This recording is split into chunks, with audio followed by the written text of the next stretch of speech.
Yes, words of welcome. Well, welcome. We're all in this game together. We're all feeling simultaneously powerful and trying to do stuff and defeated because all around the world, climate action groups are up against such a bunch of stuff. And we know it's difficult. So let's just get on with things. I'm going to pass to Robert for our land acknowledgement. Good morning. I'm zooming this morning from the unceded territory of the Nuu-chah-nulth that was sold by Governor Douglas in 1859 without their permission. It's my privilege to make this presentation. In 1998, the celebrated Nisga'a leader, Chief James Gosnell, was welcomed into the BC Ledge to discuss BC's first modern treaty, which he referred to as a turning point in the history of British Columbia. He commented that brutal racism translated into narrow policies which plunged BC into a century of darkness for the Nisga'a and other Aboriginal people. The previous century had indeed been one where both federal and provincial governments had engaged in many cases of lies, theft, and deceit when dealing with First Nations territory. This sad history has been well documented by Treaty Commissioner George Abbott in his book Unceded, Understanding British Columbia's Colonial Past and Why It Matters Now. This should be required reading for all our judges and elected officials. Chief Gosnell's address was the start of a period where it appeared at the time that finally a degree of justice for BC First Nations was at hand. More treaties were developed and signed, and this culminated with the unanimous adoption of the Declaration of the Rights of Indigenous Peoples Act in 2019, known as DRIPA. This was followed by the adoption by Canada of the UN Declaration of Rights of Indigenous People in 2021. Today, we see, once again, a swing of the pendulum, backpedaling by governments and court challenges to DRIPA, with the piling on of mining interests and others, such as the Taxpayers Federation, what a surprise, and the Cattlemen's Association. It must be remembered that in April, it was only by the revolt of three strong caucus members, Joan Phillip, MLA, Tamara Davidson, MLA, and Deborah Toporowski, MLA, that the Premier was forced to backtrack on his proposed course of action in response to court challenges of the DRIPA legislation. They told him he was wrong. In the absence of strong government, this emerging racist backlash has the potential to involve us all in a long period of divisive relations with First Nations and expensive court actions. Now is the time we need to stand firm with our First Nations neighbours. Meanwhile, world CO2 emissions keep increasing with the now well understood resulting climatic chaos. This will impact us all, but in particular the poor and residents of rural British Columbia. Both groups are disproportionately represented by First Nations peoples. Thank you. Thank you, Robert, for that. We need, because it's a formality, to I ask for a motion to approve the agenda. I'm going to go back to full. How do I take the spot, remove the spotlight so I can see everyone?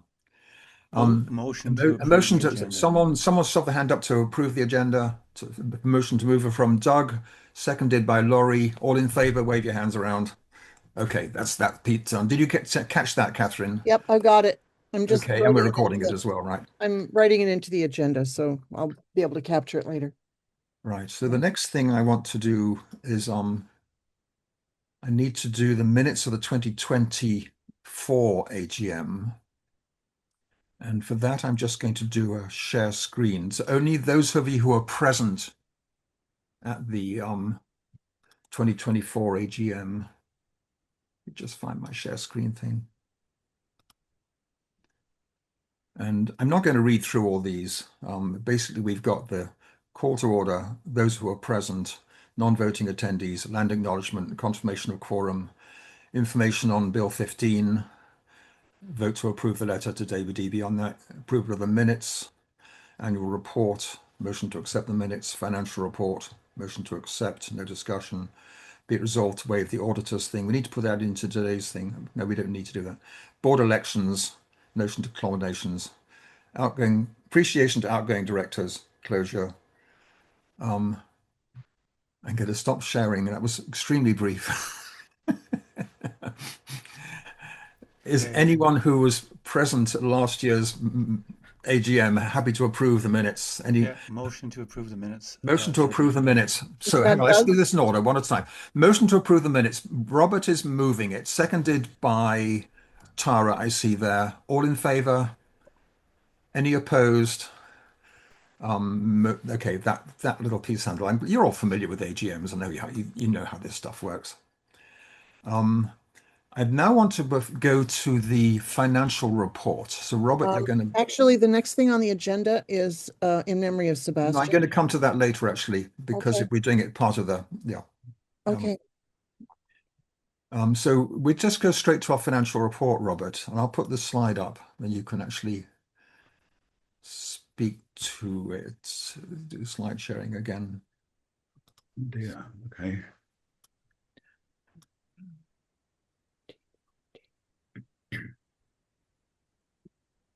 There we go. So we actually had quite a successful financial year in as much as we overcame the deficit of the previous year, which meant, in fact, that we spent more or less the same amount, but our revenues increased thanks to our generous monthly donors and one or two special donors. And we even got some membership fees, although these still lag a little bit.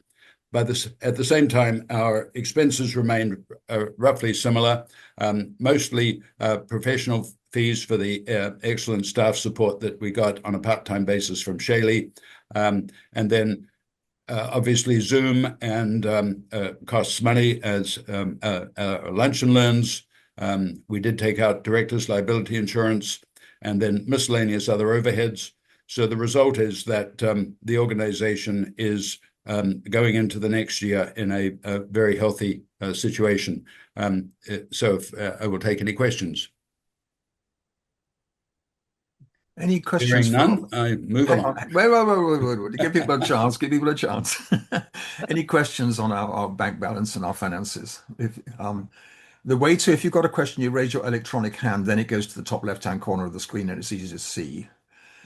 If there are no questions, I'll ask for a motion to move to accept the Treasurer's report. Someone willing to move to accept that? Tom is moving to accept it. Sharon has got her hand up. Seconded by Sharon. All in favor? Could I then declare that piece of it done? Now let me just go to see what's next. So I'm now going to come to the annual. Guy, there's a second motion under the treasurer's report that we need to do. The one on the auditor. Yep. Can you read it out? Because I've got the Yep, minutes. I can read it. I can read it out. The Great. second motion is, be it further resolved to waive the appointment of auditors for West Coast Climate Action Network Society for the 2026 fiscal year. And in parenthesis, we are not legally required to appoint auditors. Okay, someone to move that motion. I can move it. Moved by Robert, Okay. seconded by Laurie. All in favor? One's hand waving. Okay. So now I'm going to move on to our annual report. This is will take longer. This is a bigger piece. Screen share. That's the one I want there. If possible, we might be able to slow down a little bit. Thank you. There were three. She said, if possible, we might be able to, and a little bit. I love that kind of very. So I want to start this year's annual report with the reality of BC's greenhouse gas emissions, where we need to be and where we're not going. So the whole year has been dominated by BC government's commitment to LNG, which is pushing us completely out of the range of acceptability and climate reality. And the whole big thing that LNG is not in our national interest. We've been lobbying, meeting, all sorts of stuff we will come to try and get the government's attention. They are the three male leaders of the NDP are very stuck on persisting with LNG. And our inside sense is that most of the female MLAs would much rather the government was going in a different direction. The other piece that's been a theme throughout the years is how do we break the climate silence? With governments with the government telling us that people don't care about climate anymore, that they're all about affordability. So that's been another ongoing discussion. And the constant emphasis for more solutions and less pollution all the way through. So we have a positive vision that we're putting forward. And then the other big theme is just last weekend, the Santa Marta conference to transition off fossil fuels, which was led by one of our British Columbia climate heroes, Sephora Berman, who started off the fossil fuel non-proliferation treaty, which led to this potentially a brand new climate democracy with the nations of the world meeting in Colombia to sign on the treaty for transition off fossil fuels, not competing with the Conference of the Parties, the UN thing, but voting not by consensus either. So they can't be sabotaged by Saudi Arabia. And we may have the beginning of a whole new ability for the world to come together around this. It's going to be a follow-up conference in January in Tuvalu. So it's a real hopeful thing that Sephora's got going.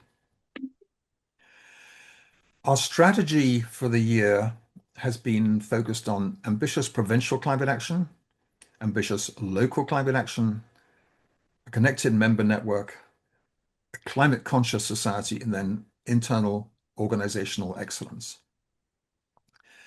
We have a board of directors that meets twice a month with 11 elected positions and 2 positions appointed for people who bring an Indigenous perspective. They're both vacant at the moment. We have 10 teams. I won't read them all out because I'm going to come to them. Executive committee meets weekly, and Shaylee, our paid network administrator. So that's our current board of directors. We're on 9 at the moment. We're at full when we're at full roster. And Shaylee is our network administrator who holds everything together, all our platforms and bits and pieces and loose ends, and keeps us rolling along in a wonderful way. We're so appreciative to you, Shaylee. Harry was with us and he left for personal reasons a few months ago. He put in a huge amount of work, especially in the local governance team and in the exchanges program and in the governance team, which is different from the local governance team. So thank you, Harry. And we lost Sebastian. Sebastian died very suddenly a month ago. And we so miss him.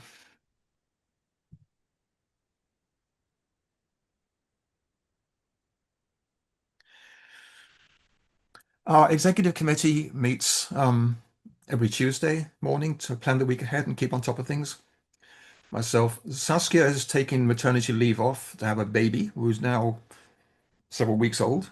Catherine, Robert, and Shaylee, we meet just to keep things on top of things, right?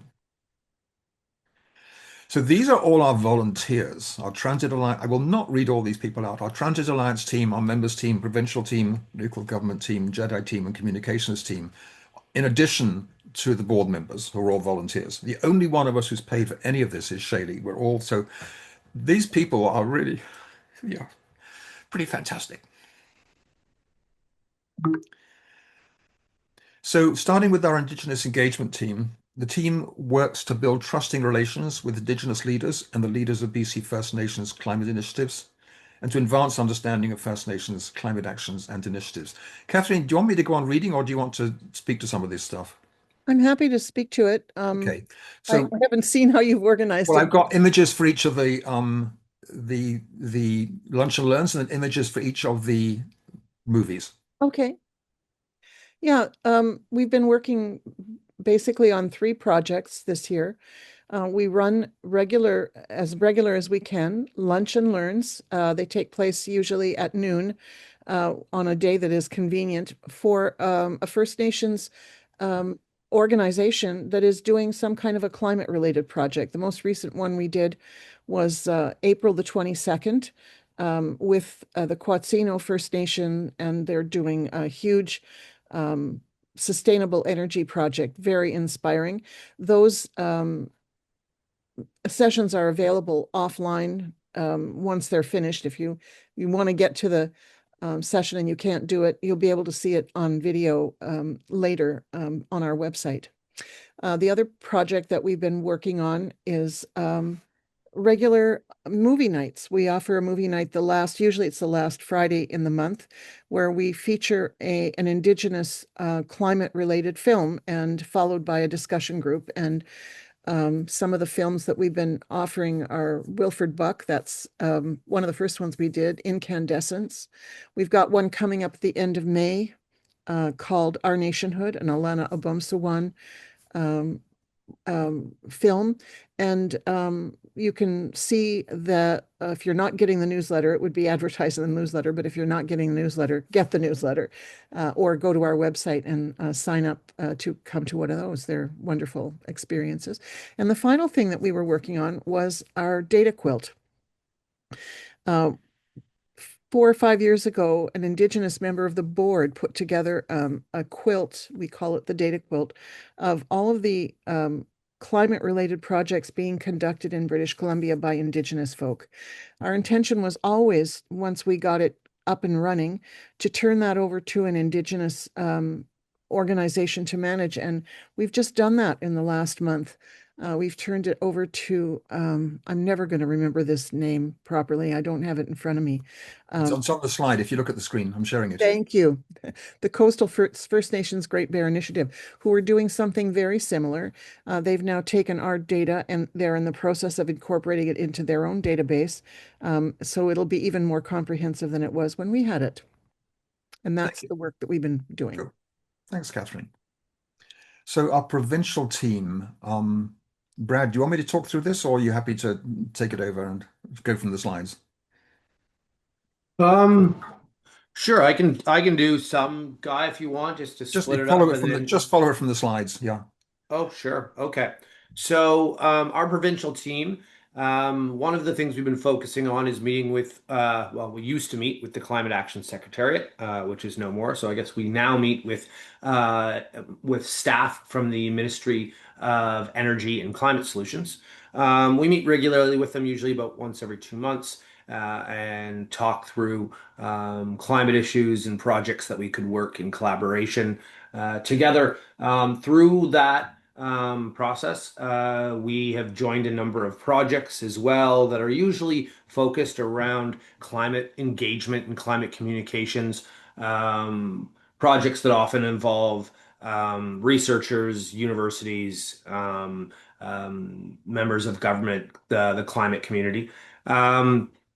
That's the main focus of our work with the ministry staff. We also, in January, we published a 14 detailed reasons why LNG is a liquefied climate disaster. Printed 600 copies and distributed them to every MLA. We do lobbying work in Victoria. We've been working in conjunction with the BC Climate Emergency Campaign, and we have been helping facilitate meetings with people's local MLAs. We also, in May, applied to the NDP to be a lobby group around the climate crisis and LNG, and we were accepted. And in September, Guy and Tracy Saxby and Bethany Ricker met with 19 NDP MLAs at the BC Legislature in 4 consecutive sessions. We also met with Jeremy Vallerot with the Green Party. Although none of the MLAs openly said they were opposed to the government's LNG agenda, we were warmly received and said many of our efforts were thanked for our efforts. This looks like, is this a photo from the it's event? It's group number 4 of the four meetings we had. Yeah. We don't need to read them all out. We'll just go on. No. We also published a guide and ran a webinar sharing our experience on how to set up a lobby meeting with NDP MLAs. Okay, and then I'll mention this one in the middle of it. We had an attempt to form a working group in the provincial team around climate and food. It was a complete disaster. We could not get consensus between those who really believed that their sheep and goats and cows were a good thing for the climate and those who wanted to be vegan. So after about five efforts, we had to move on.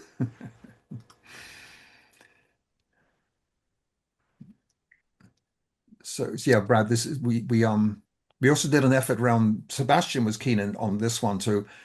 The government put out a survey about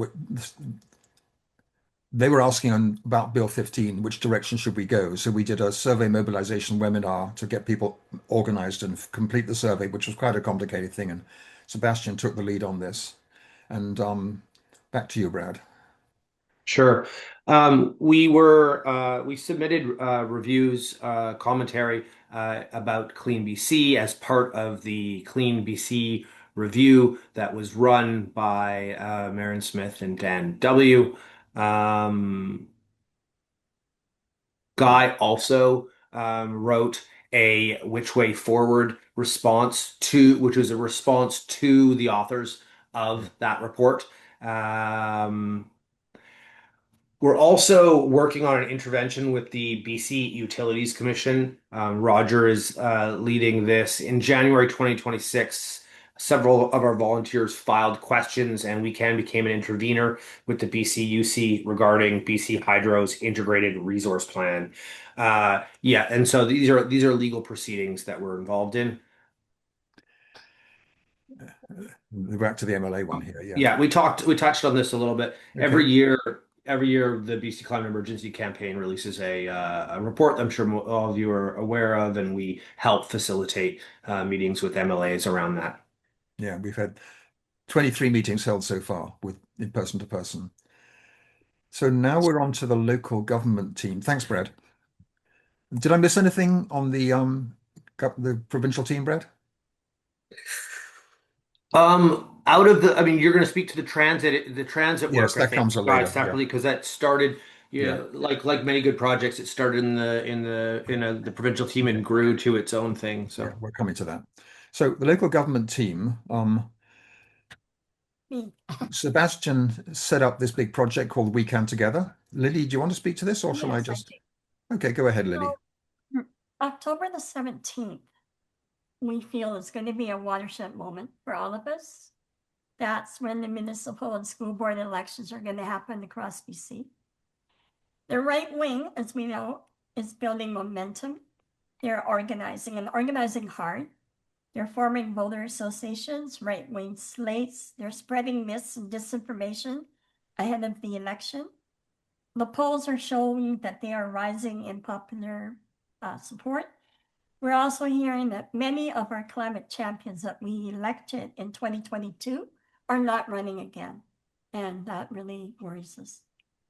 The local government team is putting all their energy into the election preparedness, and our main project is We Can Together.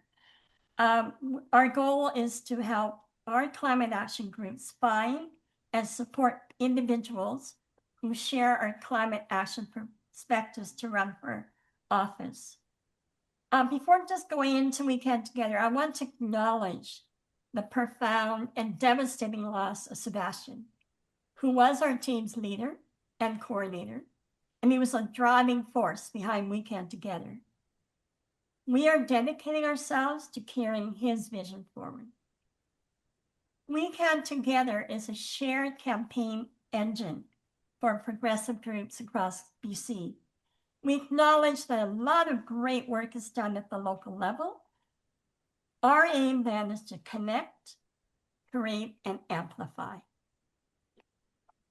Our campaign message, what we're hearing is that our voters are saying bread and butter issues are most important for them, like affordability, housing, healthcare, and safety.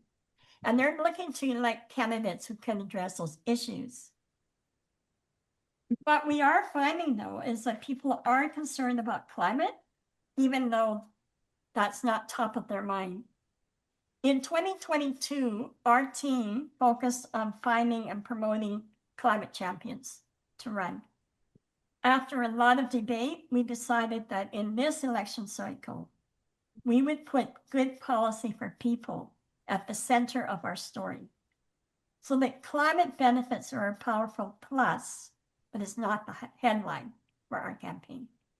So we will be advancing solutions for vibrant, walkable communities, safe, affordable, comfortable homes, transportation and safety, urban ecosystems, and natural places. And that each one of these solutions that we're promoting are in themselves climate solutions. So we launched We Can Together on January 29th with 80 participants, and over 112 organizations have registered. Our work ahead is to reach out to more progressive organizations across BC to join We Can beyond the We Can groups, to support the local groups to get election ready, to amplify the tools and policy work, particularly in terms of the election survey tool that My See the Sky is working on, to build communication channels for members to share their plans, to coordinate participating groups, and to build a network, and build relationships and coordination beyond this cycle. This is going to be a critical turning point for us. The stakes we feel are really high. A shift towards right-wing municipal leadership could reverse hard-earned and hard-won progress on our social, community, and climate priorities. Our team needs help. Many members of our team, on the good side, are actually running, but as they start running and working on your campaign, our team members are slowly dying off or leaving. So please help promote We Can Together. So we're halfway through. Thanks, Lily. We're halfway through the annual report. So I'm going to pause there for any questions specifically for Lily on our local government campaign. Anyone got any thoughts or questions they want to put to Lily?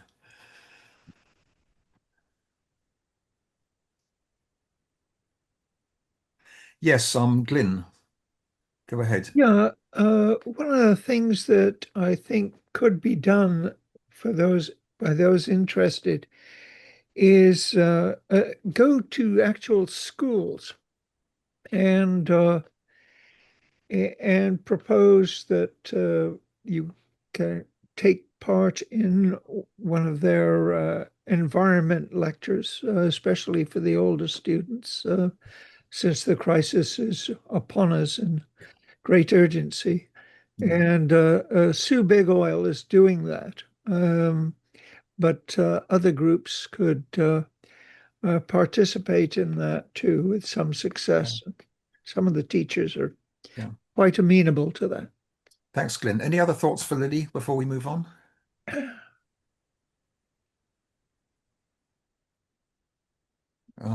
Yes, Taya. Yeah, just a quick question in terms of, I guess, from my understanding, that you're looking to find people who will be running in local elections or general elections that are supportive of our general values that you listed off there. And I guess my question is do you have targeted areas that you're looking at, places that are more concerning, where we think that the far right is more likely to win in those seats? Or is it a general approach? I'm sorry, I couldn't really hear that well. Do you have targeted areas where you think is more likely to be successful for elections, or where the right wing is running a particularly strong campaign we need to defeat? First thing we want to do is to really push those areas that have really good climate champions on your councils to find good replacements. Because as we lose more people, and a lot of the loss is due to 4 tough years of being on council and being dissed and torn apart by social media and haters and so on. It was a really tough year for a lot of people. But we want to keep that momentum going and not make any losses, so that we're targeting them. And then we're targeting a lot of the rural and faraway places which are not the big cities, where it's become even harder to find good candidates to run. Finding good candidates to run is a huge problem for us, because more and more people are getting more and more leery about putting themselves into the forefront. It's a really troublesome time. We're really worried about the feeling, and we need to get good people to step up. Thanks. Tom, you had a question as well. Yes. Then we'll go back to the annual report. Yeah. Thank you, Lily. That very interesting assessment. Does your assessment I was interested if you had made a assessment specific to the Victoria and the greater CRD area. If that No. was available. Okay. Let's get back to the slideshow.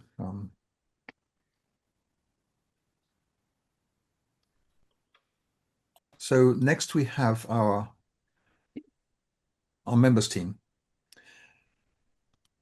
So we set up a program called the Exchange Program, which Harry Crosby and John Clement developed tied into our website to enable member groups to work together on shared interests and goals. The first initiatives was a local government climate action training modules, and they delivered that. But when Harry left, the program is currently on hold, but it's a potential that we're sitting on. Jocelyn Jose and Tara Joan Nyhan have been phoning up and talking and meeting with 21 of our member groups through interviews and then writing stories about the groups, which are on our website. We've also, in our members team, starting an organized approach to encourage board members and volunteers to adopt two or more member groups, to reach out to them for regular updates and inform them about our activities. With 282 member groups, keeping solid relationships is really a struggle, right? And finally, we got a new green business initiative. So with help from our volunteer, Afrouz Bagheri, we've developed a Google Doc detailing 100 green businesses in BC. Our goal is to grow this to 500 or so, and then see if some might be willing to join an initiative to work together to achieve climate policy goals through joint lobbying and efforts like that. Our Climate Book Club has met twice to discuss these two books. And then we're meeting again next Thursday for Run Like a Girl by Catherine McKenna, a wonderful autobiography. And then in June, the great book Unseeded by George Abbott, which is getting a lot of good media attention. If you want to join our book club, I believe there's a link on our website. Shaylee will, yes, there is. Yeah. So then we come to the Transit Alliance team, which was an offshoot of the provincial team. And we actually launched, that's our website, we launched on last Tuesday. And this image was put together by Paul Adams from the BC Rural Health Network. AI did it for him. So automated intelligence, whatever we want to call it. It's kind of amusing, right? So these are all the member groups. We've got 25 groups. I won't read them all out. It'll take too long. Who have joined the Alliance. I'll just take my time with not talking to let you look at each of these in turn.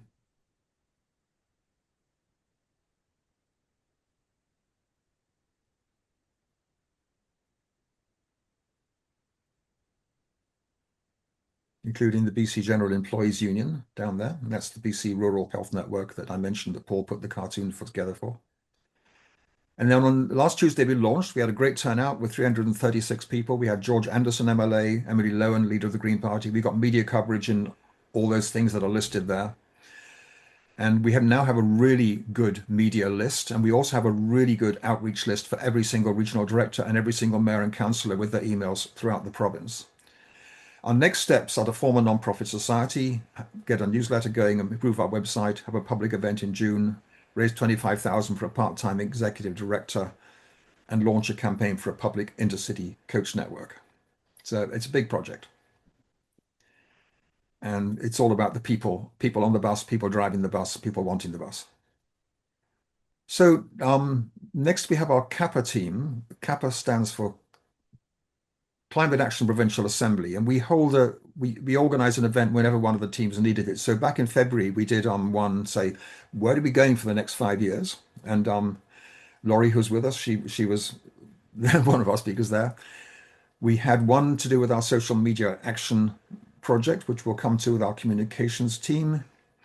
We held one on confronting the climate emergency to launch off the effort to have personal meetings with all the MLAs and learn what are the key messages in the climate action emergency report. That's Tracy Saxby from Squamish herself, who wrote the report with help from 40 other people.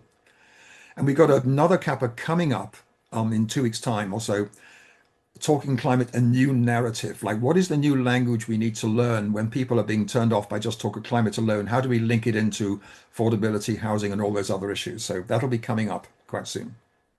I'm working on that with Lauren. Then we have our communications team. We do our weekly newsletter, which reaches some 2,300 people, and about 1,000 open it and pay attention each week. We have our social media project. This summer we got a grant from PIX to hire Francia Inder as our SMAC summer intern, where SMAC stands for Social Media Action for Climate Knowledge. And she works with, it says 13, but with 10 member groups to improve their social media skills. And we launched a video contest to try and get engagement of this with $750 that 3 of us put up in prizes. Had a winner. I should be showing you the winner now, but I haven't got that organized. And we have our Facebook page with 637 members. We have our Blue Sky with 892 followers. We have our Instagram with 1,400 followers. There's a bunch of Instagram posts, and we always need more help posting on our social media pages. We also have a LinkedIn page, which I forgot to cover here, right? And then we have our volunteer engagement team. Shady put up a thing on our website that allows volunteers to say, I'm interested. So we have a package. She's put together a volunteer package. We offer a monthly meeting and do one-to-one meetings with the volunteers to explain how it all works and rope them in. Then our Jedi team, I'll pass this back to you, Catherine. Yeah, we have a justice, equity, diversity, and inclusion team. Our mandate, if you want to call it that, is to ensure that WECAN lives up to our published standards around diversity and inclusion. During 2025, we worked to implement the recommendations that we made in a 2024 proposal to the board. That included initiating a process observer in our board meetings and creating some guidelines to help people prepare to do the role of process observer. And we rotate that role around to different members who are interested in participating in that in order to boost that skill set in our organization, because I'm a firm believer that we're all facilitators all the time, not necessarily because we have that, we're not wearing the crown, but we all have responsibility to hold the container for justice, equity, diversity, and inclusion all the time. We've also developed a list of training possibilities for the board and delivered an anti-oppression workshop to the board in August of last year. And we've identified some conflict resolution training that we will probably go forward with once the new board is in place.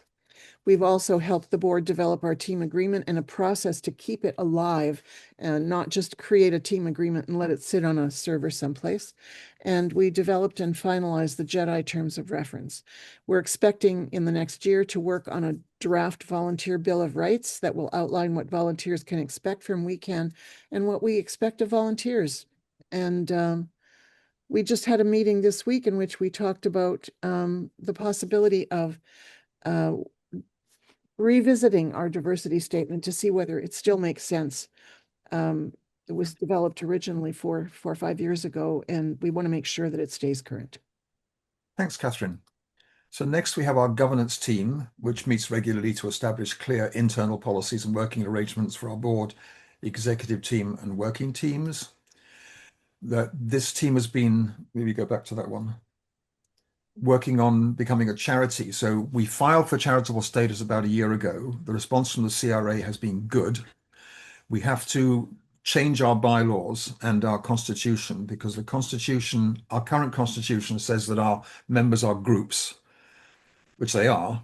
And the CRA says, well, we find that difficult because we can't guarantee that every group is being a charitable stuff, which we wouldn't want to. So we're changing the constitution, basically say that we are an initiative consisting of people who belong to groups. So it's the people who are involved in here.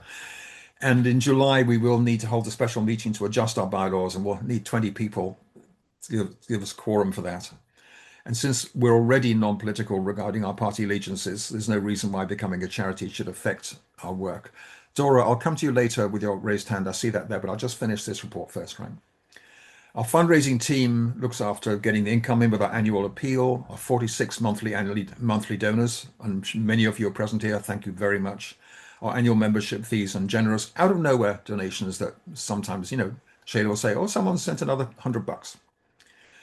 Well, we've also last year Lily put together this fundraising toolkit that we have for all of our member groups, so with a real lowdown on how to raise funds for your local group. And so basically, we're saying thank you to our donors, our monthly donors, our groups that are paying the membership fees, and all that sort of stuff. And that's the end of the report, I believe. Yes, I need to stop sharing for that and go to. I need to just spotlight myself for a minute. Who's doing the spotlighting here? Remove spotlight from Catherine. Put it on my. Go back to our agenda. Can someone help me with what's next in our agenda? We need a motion to That's receive right. the annual report, and it's all written in the, I could read it if you like. Be it resolved to accept the West Coast Climate Action Network Society's annual report for 2025 as presented. Do we have, Tom, you've got your hand up. Maybe you have a question first? Yeah, I was hoping we would have space for questions. Yeah, actually, we should have questions before we vote, shouldn't we? Yeah, okay, let's have questions first and then we'll go to the vote. Tom, go ahead. So I have a couple of questions, but I'll start off by asking a bit more about the initiative to go for charitable status. And I mean, from my own experience, what I know about it, I'm at least a bit skeptical of its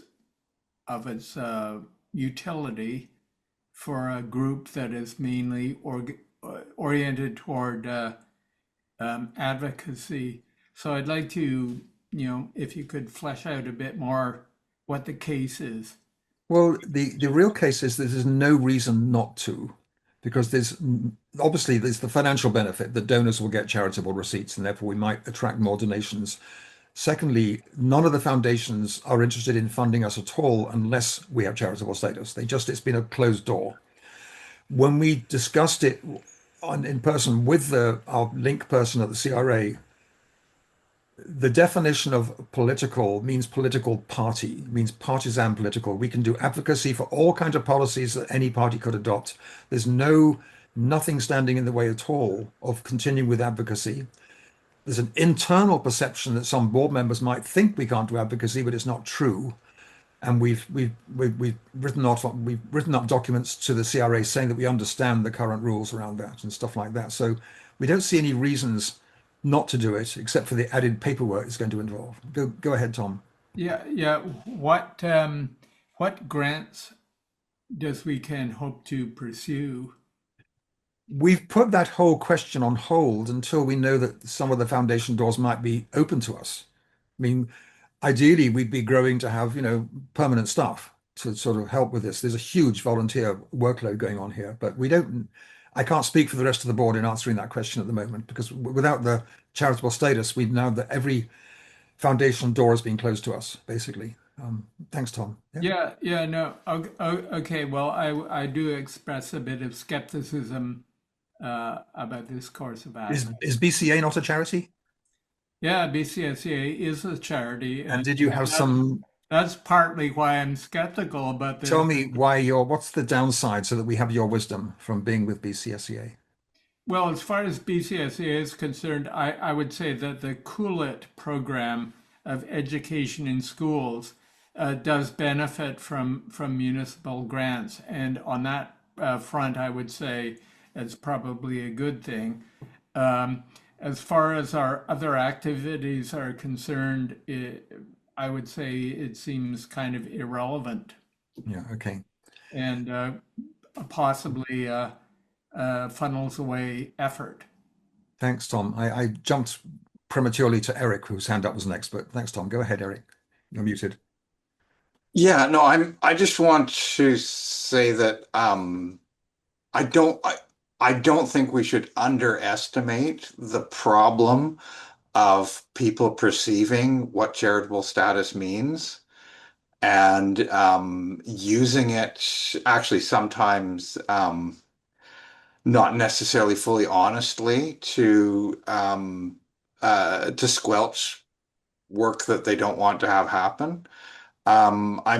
I'm actually supportive of the move to go to charitable status. I think it's a worthwhile initiative, but I think that the work on educating not just board members, but everyone who's involved in a major way, as to the fact that you can still do worthwhile things, um, is a project that needs to be taken seriously, I would say. Yeah. Thanks. My role model is the Western Canada Wilderness Committee, generally known as Wilderness Committee, who are extremely active. They've been a charity for 20 years. They managed to do it all the time without any problems. Amalia and then Dora, and then we'll get maybe move to the vote. Amalia, go ahead. Yeah, thank you. I had the same sort of concerns that I think Tom was referring to, because when you said we are non-political, I thought, really? Because we mentioned already in this meeting the NDP, the Green Party, the elections, the conservative forces, and I'm just wondering how you can continue with that really important work and still be non-political. Just by understanding that it's not partisan political. During the transit launch, actually, there was an interesting moment because we mentioned that we were wanting to build relationships with the MLAs in the NDP and the Greens, and then Paul said, and the Conservatives. We said, yes, specifically, we want to reach out to the Conservative MLAs as well, who are in all the rural areas. So it's that we wouldn't ever get behind an NDP candidate and say, here's the person, or a Green Party candidate and say, here's the person, but everything else is free to go. So I think Eric's point that we educate our board is a really big one. Dora, your wisdom. Well, I don't know about wisdom. I had my hand up earlier specifically when we were on the slide that discussed this issue, because I wanted to reflect on that slide. I came here specifically with a question from my group about this, about how does this affect WECAN's ability to continue their good work, as it's been said, and also does it impact any of the organizations that are member organizations? Now, I think you said that you somehow changed the wording of that so that we are not members. We have confirmation from our conversation with CRA. It will not affect any of our member organizations, our status at all. So that's our current understanding. That would be an impossible situation. And yeah, I think that the discussion we're having right now is very pertinent, that we do not lose our sharpness and our edge and our willingness to step out, that we just don't get on any particular political bandwagon. That's all, for any one of the particular parties. We know internally half the people here are Green supporters and half are NDP supporters and half are saying, ha, ha, ha. So we don't want to. We're all together on this one, right? Yeah, when it comes to climate. But yeah, I think you take that reassurance back. It does not affect any of our member groups. Quick to Tom and then Francis, and then we'll move on. Thank you. Moving on to another topic. This should be a softball question. So when my boss, Al, asked about what WECAN is doing to support policy initiatives at the provincial level to make it easier for individuals to electrify their homes, install heat pumps, and so on.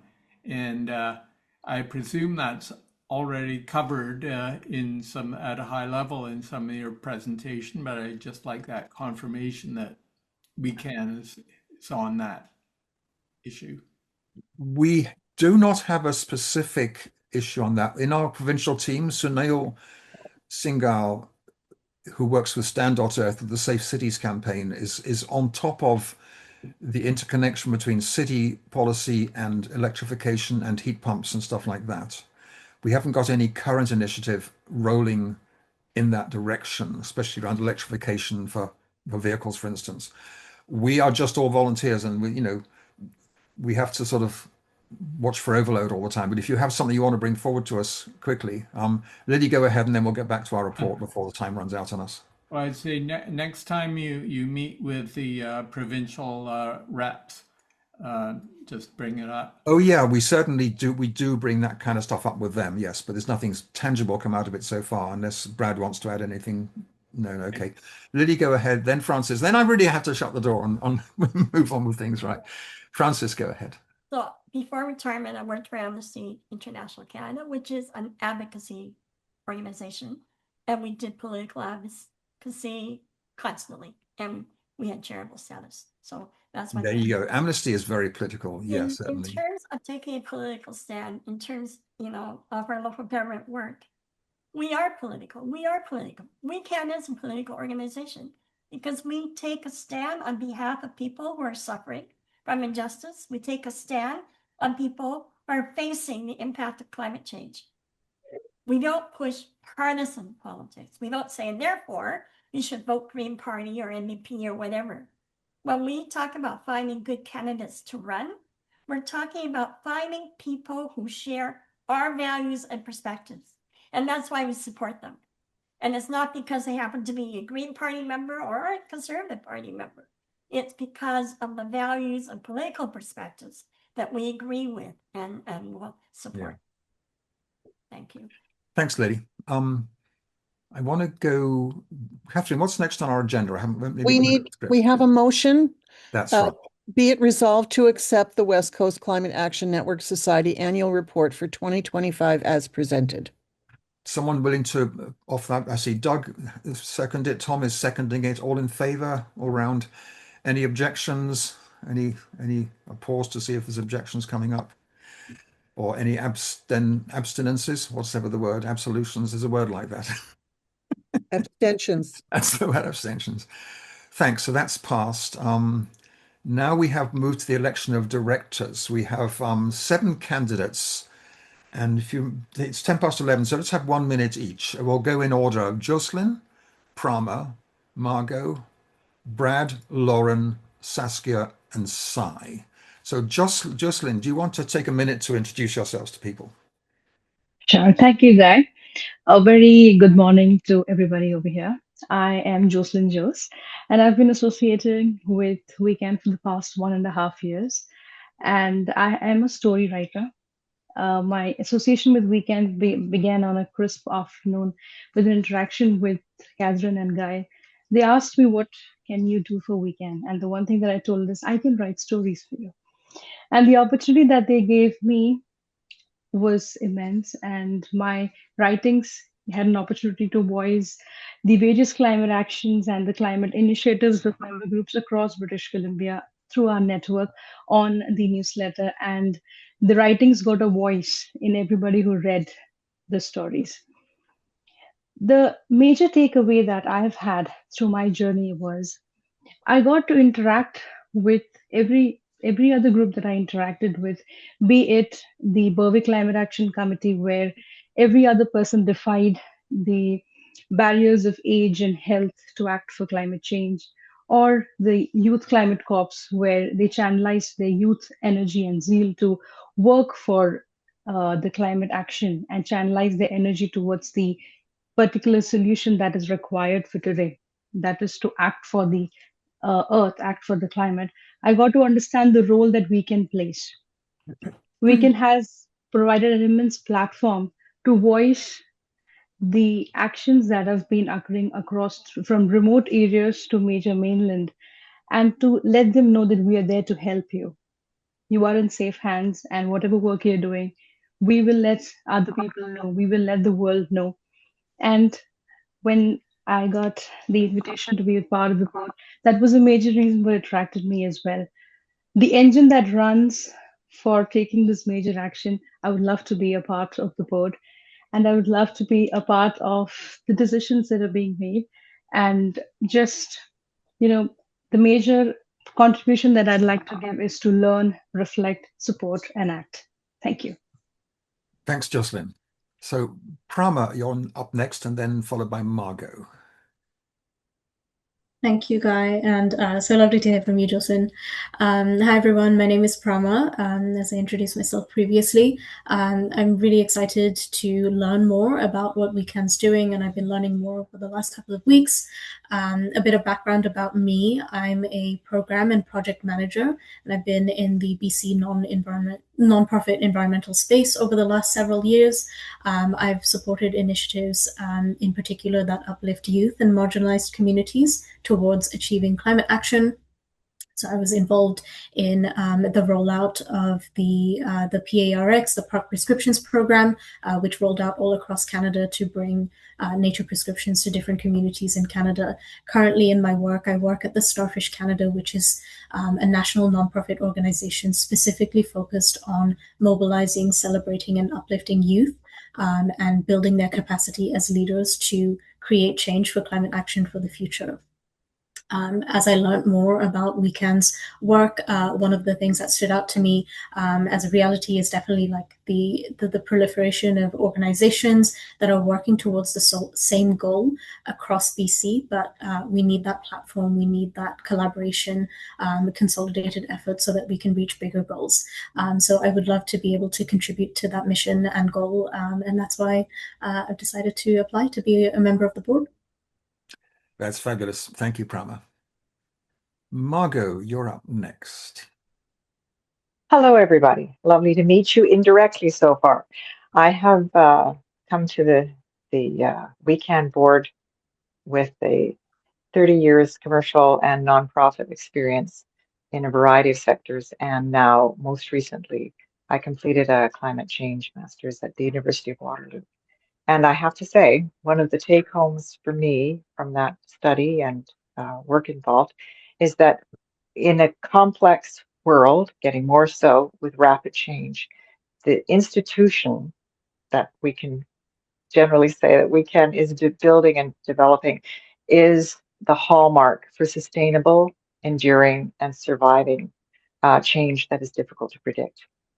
So I'm here to help, and I hope to offer help in a variety of ways because I have also been involved in public service, educational institutions, and a variety of different commercial sectors. So thank you. I hope to join you and participate in all these very important projects. Thanks, Margot. So next we have Brad, then Lauren, and then Saskia, who's not with us because her baby's ill, and then Sai. So Brad, Lauren, then Sai. Brad. Great. Thanks, Guy. Hello, everybody again. My name's Brad Proctor. I've been with WeCan for about a year and a half now on the board, and a little longer on the provincial team. And I'd like to continue to with this work. I think I can be of service. That's my driving concept behind. Well, I think this is still a good place for me to help with the climate movement and be of service. In terms of my background, I'm a lawyer by trade with an accounting background, so I can share some of that sort of knowledge, although it isn't where I focus these days. I've been in the NGO environmental charity space now for about 10 years. The executive director of a local charity in Victoria called the Gorge Waterway Action Society. About 20% of what we do is climate work. The rest is restoration and biological monitoring. We run an Indigenous youth job training program, and we do nature education.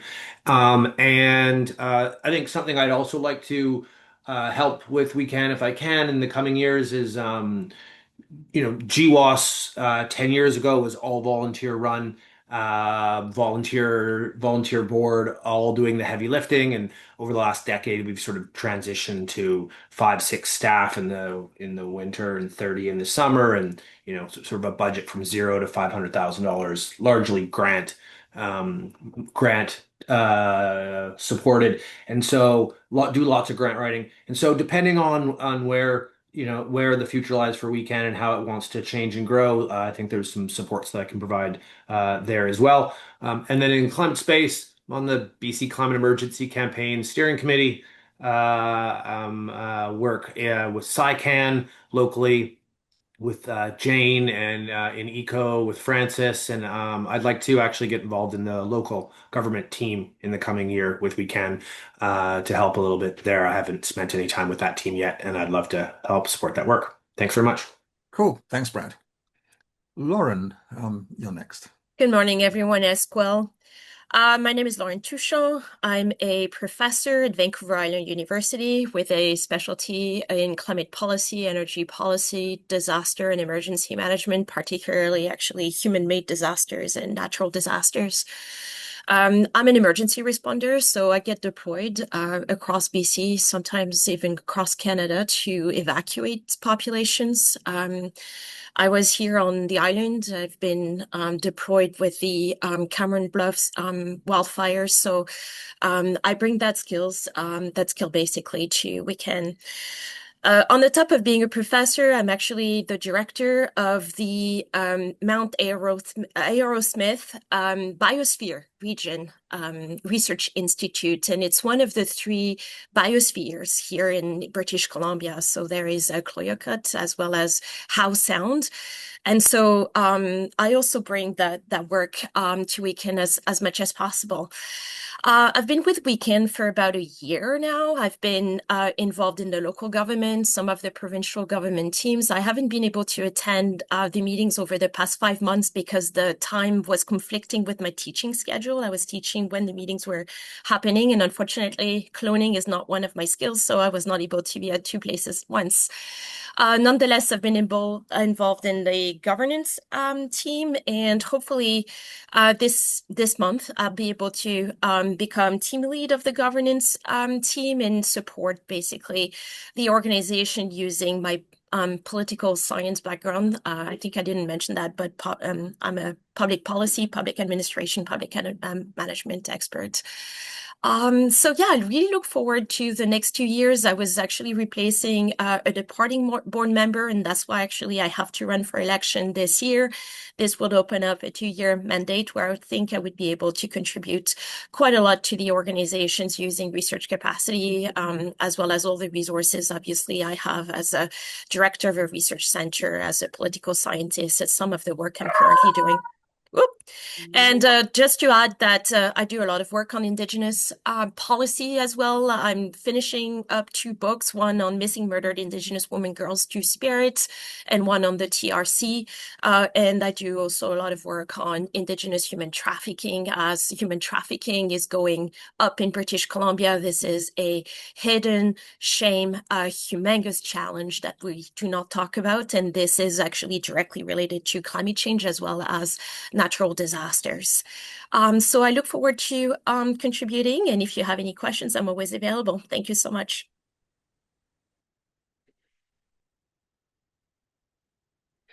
You're muted, Guy. I'm muted because of my dog barking. I need to go and let my dog out. So Catherine, because Saskia can't join us for baby reasons, Tara and Catherine, can you tell people a little about fill people in on Saskia while I let the dog out? Glad to do that. Yeah, Saskia regrets that she was not able to be with us today. She was planning to be here, but they spent the night in the emergency room, so she's gone back to bed. Saskia joined the board about a year ago, also replacing, by appointment, replacing a board member who had resigned. And she's been, in my opinion, I haven't worked on a team with Saskia, but I have worked with her as a member of the executive team, and she's been an invaluable asset to We Can. She's got a level head and an ability to keep her cool in a crisis that astonishes me and makes me feel very jealous. I wished I'd had that ability when I was her age, that relatively tender age. Of course, all ages look tender to me when you're almost 80, right?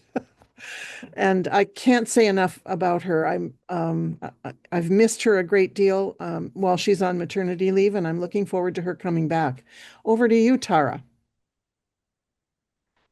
And anything to add, Tara? Yeah. Saskia has just been, as Catherine was saying, incredible. She is the team lead for the members team and the fundraising team. And she actually initiated us having a annual strategic plan. We did have a strategic plan. If anyone knew Sebastian, he was the guy for strategic planning. And so it's just been wonderful. I've had the chance to also meet her personally. We went to the Women's Memorial March, which is for the missing and murdered Indigenous women. So she brings many sides to her, not just her competency, but her good heart. So she's a wonderful person to have on the board. That's all I'd like to say. Thanks. Thanks. I need to remember her name is Saskia. It's a Dutch pronunciation, Saskia. So Sai, do you want to wrap up our round of 7? Hi, everybody. Thanks, Guy. Yeah, so my name is Sai Chen again, and I have joined Weekend really in just the last few months. I have been living in the US for the past 15 years. I'm trans and queer, and so is my partner. So we moved back here because of all the hostility and restriction against trans people in the US. Also, I want to continue to do climate work. So a little bit about my background. I have background in physics and climate policy, and for the past 5-6 years now, I've been working on climate policies around mostly climate technologies. And in my experience, I had some really good opportunities to work with communities, and I've seen just so much, generosity and also just creative solutions, real climate solutions coming up from communities and local levels. So I want to just commit more time to working in the movement space and the activism space. And so that's why I joined Weekend basically like the second, third week after we landed back here. And I've been mostly doing some tech support. My background is my bread and butter is really climate research and analysis. I can do data visualization as well. I think data and storytelling is like so important for communicating climate in an effective way, especially now there's so much going on in the world. And so I think that's what, definitely something that I would love to contribute to if I were able to join the board at Weekend, but also just would love to help really support in any capacity we can to make our advocacy more effective. So thank you. Thanks, Sai. So we have 7 vacancies for 7 positions. It's a 2-year term. So people like myself and Catherine and Tara are continuing into another term. What a wonderful bunch of people. So would someone like to propose that what's the word? We acclaim all 7 candidates to join the board. Would someone the motion actually reads moved that we acclaim all 7 candidates to the board. Someone like to move that? Do we have to move that nominations be closed? We closed the nominations actually 2 weeks ago, 3 weeks ago already. So we closed that process. To move by Tara, seconded by. I'll second. Seconded by Taya. By Taya. All in favor? Yay! You're all on the board now. Way to go, folks. What do we have next on our agenda? We have to thank. Yeah. At this point, we Robert and Mariama are leaving us because they finished their 2-year term and they've got other things to move on with. Is Mariama with us today? No, Mariama is not able to be with us today. She's taking her IETSL exam. Whatever that stands for. And she's going to be a postgraduate degree in global studies, I think, coming up very soon. And she has a 1-year-old baby. Global policy. Global policy, right.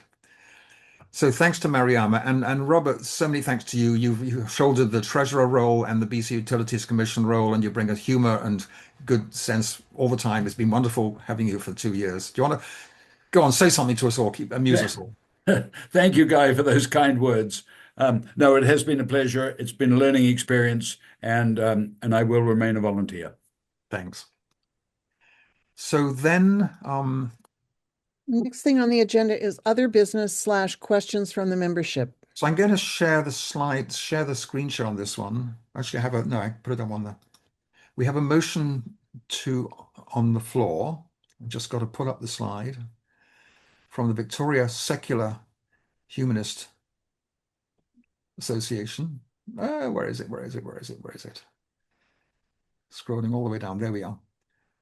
Share share.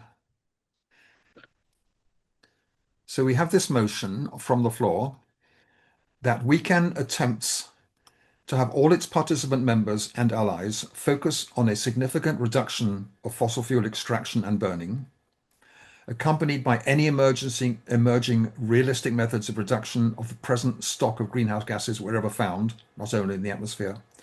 Without such a success, many other efforts to preserve species and a bearable civilization are destined to fail.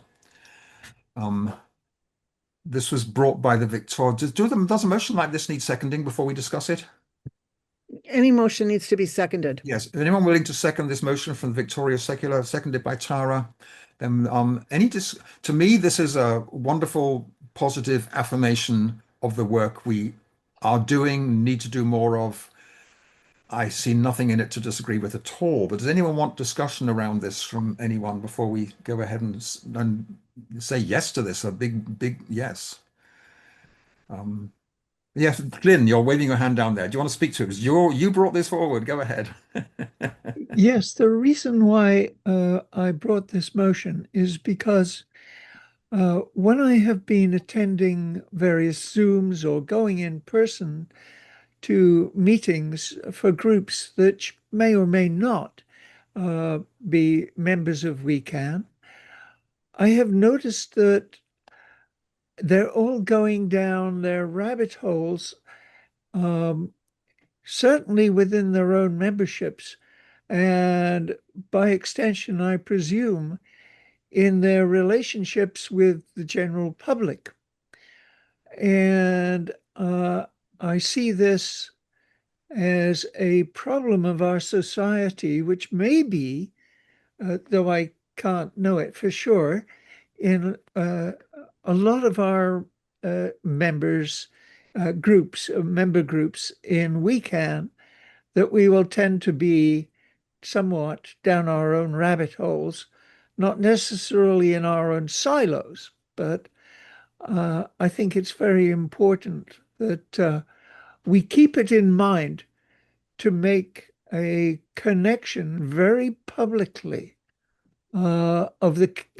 between climate change, fossil fuels, and all the other things in which we're interested in bettering, whether it's pollution and health or whatever. I mean, there are so many of them, but we have to make the connections and do that constantly and consistently. Thank you very much. Thanks, Glyn. Anyone want to chip in on this one? The CAPA we're having on May the 19th about a new narrative speaks very closely to this, about how when we're going down the specific public interest in affordable housing or heat pumps or green space, we keep the climate connection and don't end up doing what the government wants us to do and not talk about it. Doug, go ahead. Yes.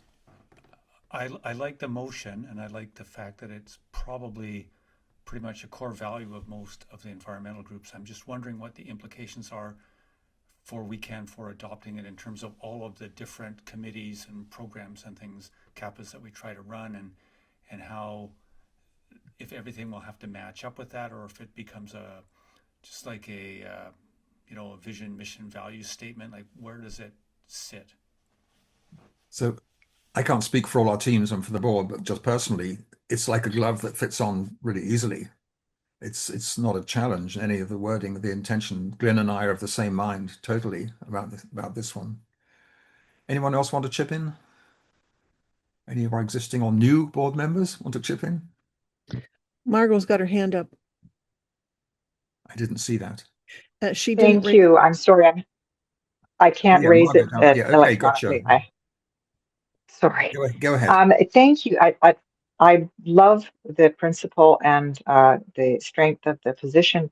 I would like to add that it would be welcome to include some of the developing work on tipping points that is just now entering the arena, and which does support a great many of the initiatives of members of WeCan. Though the members' initiatives currently may not seem to be focused a great deal on the atmospheric carbon problem and the carbon release from the planetary sources as well. So I think it's a brilliant choice to make a solid statement. Perhaps some additional languaging which will support that and also include other aspects of how that's being manifest. So, as a thought. Thanks, Margot. Is there is there I call the vote? Do we support? Do you want to put words to it, Catherine? Yeah, all in favor of this statement? Catherine, can we, just before we do that, can we maybe put it up again? Like I love looking at all of our faces, but if we're going to pass it, why don't we look at the words for just I'll one do it. second? I'll do it right now. Let's do that. Hang on.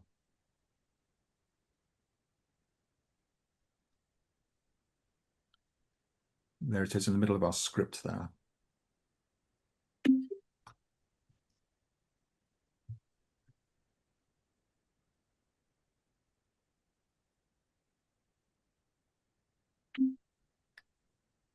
Okay.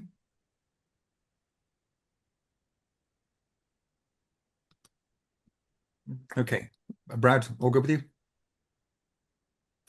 I'll call the vote then. All in favor of us adopting this motion? Anyone opposed? Any abstentions? Got one opposed, I think. Taya, was that do you want to speak up to that? No, I think that was just a glitch on my computer. Okay. Oh, the electric thing, you wave your hand around it. Okay. I think we can then formally close the AGM. Doug, again. So looking at the reading of the wording of the motion, it's not just a position statement, it's actually also a call to action. Yes, totally. For all of us, right? Which is yes, call to action for all of us. Yeah. And I know the fact that you've taken your Saturday morning to join us here is you're all committed to action by definition, right?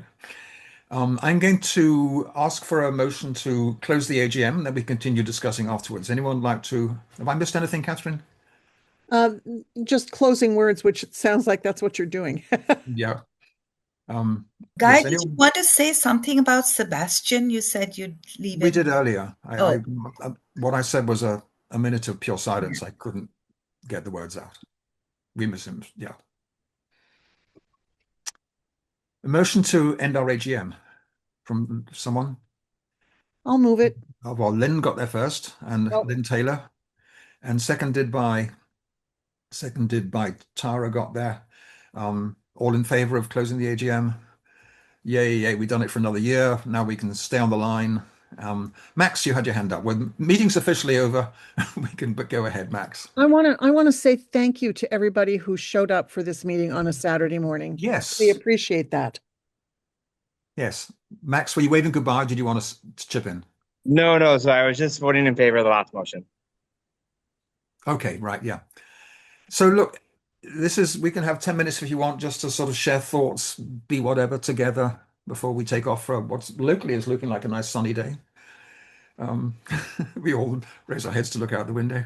I would just like to call people's attention to the fact that I'm about to paste some links into the chat for you. Those of you who haven't subscribed yet to the newsletter, probably that's none of you, but in case you haven't, the newsletter subscription is up there. If you want to join the book club, there's another link. If you want to volunteer, which I think you're already all doing, there's another link, and there's also a link for donations. And on that note, yes. On that note, if you want to save the chat, there are 3 dots at the very top of the chat. If you click that, it says save chat, and then you don't have to click. You can do it later. Yeah. Has anyone got a particular initiative coming up they want to take the platform for a minute? Just to tell us something new. Laurie, go ahead.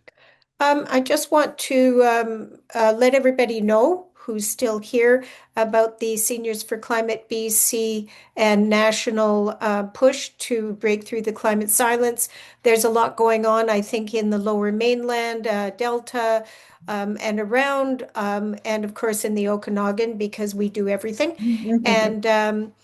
And in different parts. And if you do know anybody who is planning something with Seniors for Climate in June, this is BC Seniors Week as well as Canadian Environment Week, please encourage them to contact the Seniors for Climate office directly and ask to be put on the map. Because the more stars we have on the map, the more it looks like we're actually caring about things. If they are not there, and this is such a visual thing that people can look at this map across Canada and see, wow, these seniors really care. And a lot of us are seniors, not many, not all of us, but we do have a voice. And you know, in Bill McKibben's presentation that he did at UBC with the climate justice, whatever, he mentioned us. And he said the work we're doing and how breaking through the climate silence is really important.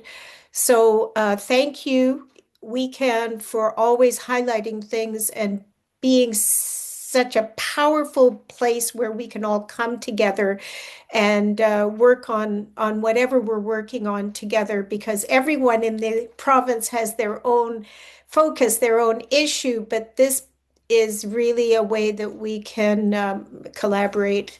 And so thanks so much. So, Laurie, do you want to remind us of the dates in June?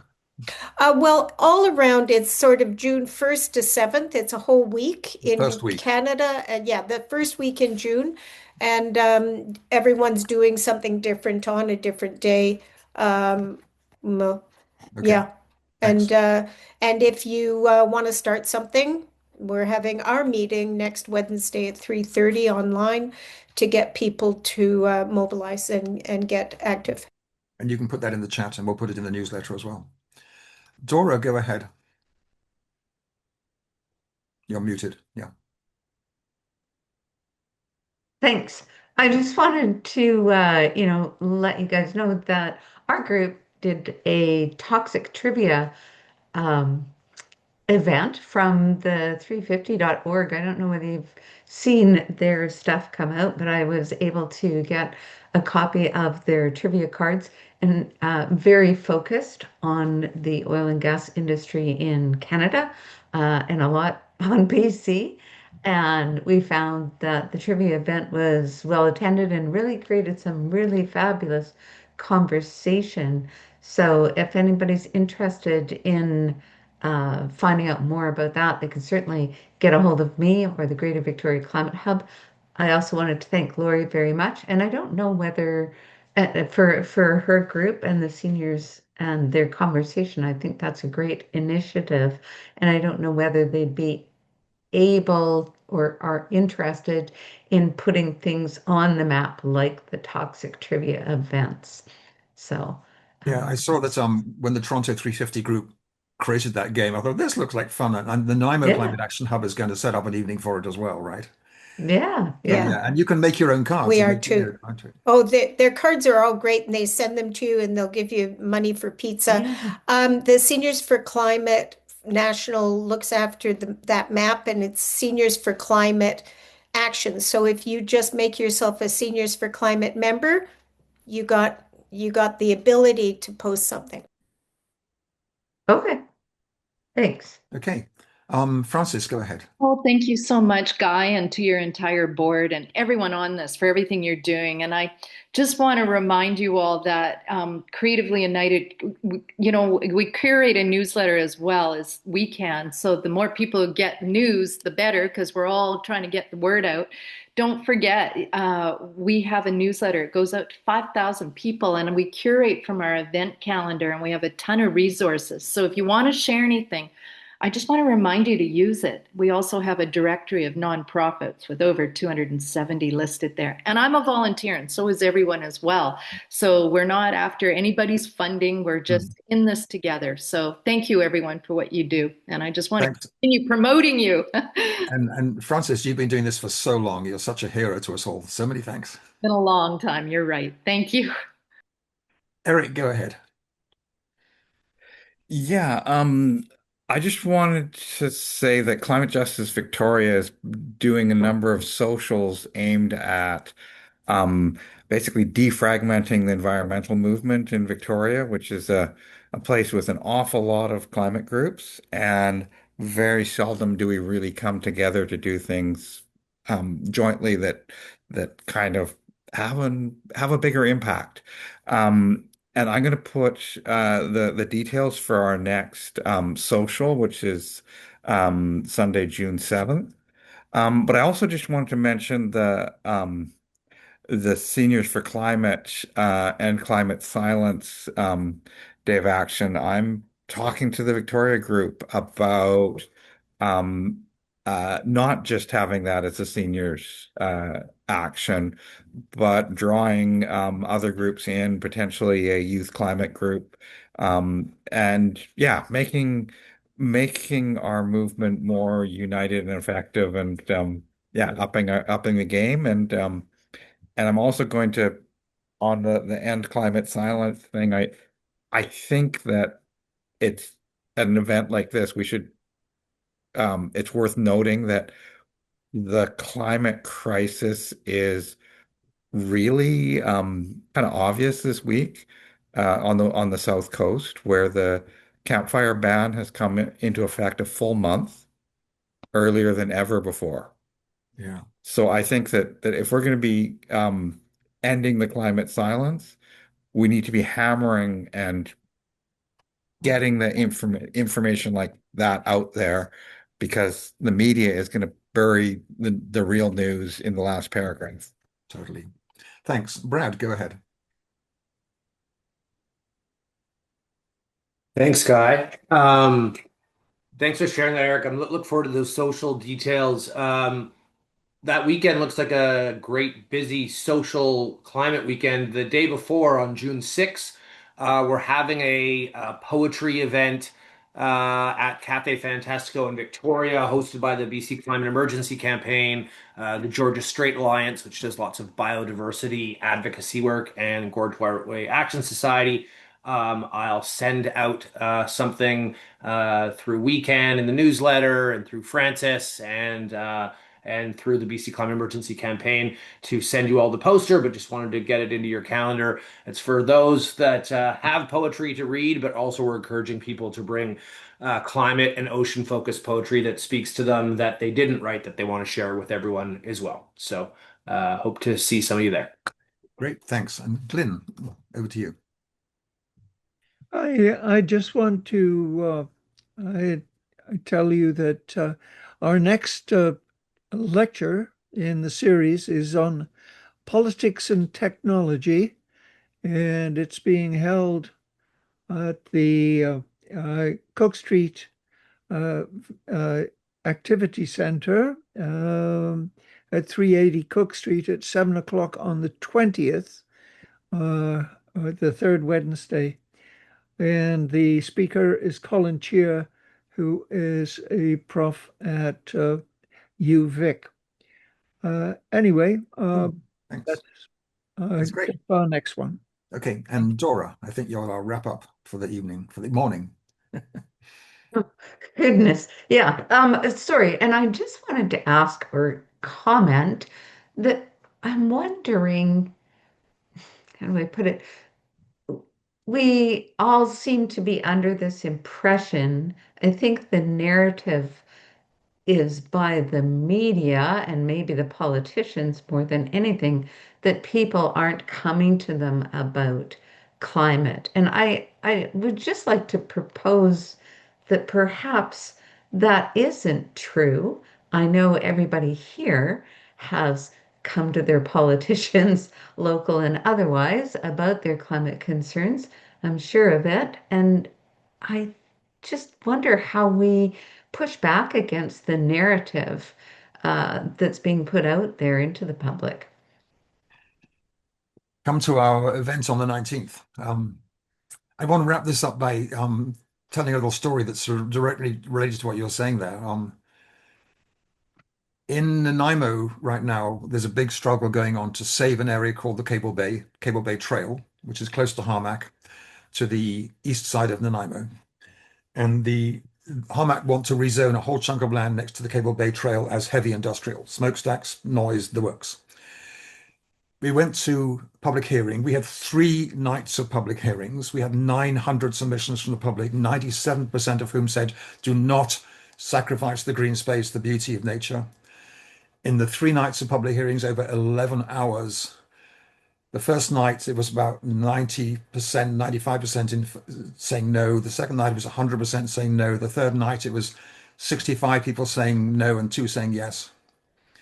And what I noticed was that all these people were concerned about climate. They all had climate concerns, but what brought them out was the threatened loss of green space, the beauty, nature, the relaxation in mental anxiety, the relaxation from stress.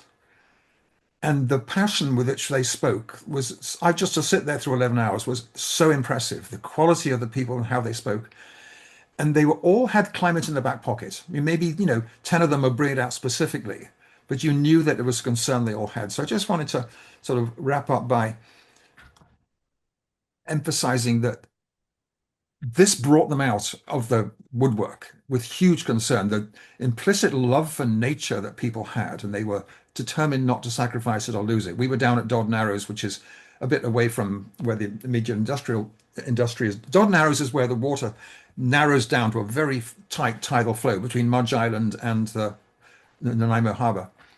And as we were sitting there, 3 orca whales came right through, 10 meters in front of us, surfacing and then pushing on. And that early that morning, 3 orca whales had gone against the current. It took half an hour to get through because they were going against the tidal current. It was just amazing. And people in Nanaimo are so loving of nature, and that love of nature is also a concern for don't fuck up our climate. Don't do this, don't destroy the climate. They're one and the same thing. And if we keep that together, it's valuable. Look, this has been a great morning. Thanks, everyone. Yeah. Let's do my little favorite wrap-up thing to hold hands in a circle. So you put your hand up like that. So your hand is either circle of the line. You're now holding hands with the person next to you, because if we were in a room, we'd be in a circle doing this together. But we're all holding hands. We're strong in this together. We know we have to do. We know that it's difficult sometimes, but the joy of working for love and beauty, for nature, for humans, is just why we're here. It's why we do it. It's why we love each other. Thanks, everyone. Good to see everyone. Have a great day. Nice to see you all. Thank you. Thanks, Guy, for your. Thank you. Thank you. Thank you so much. Thank you. Thank you.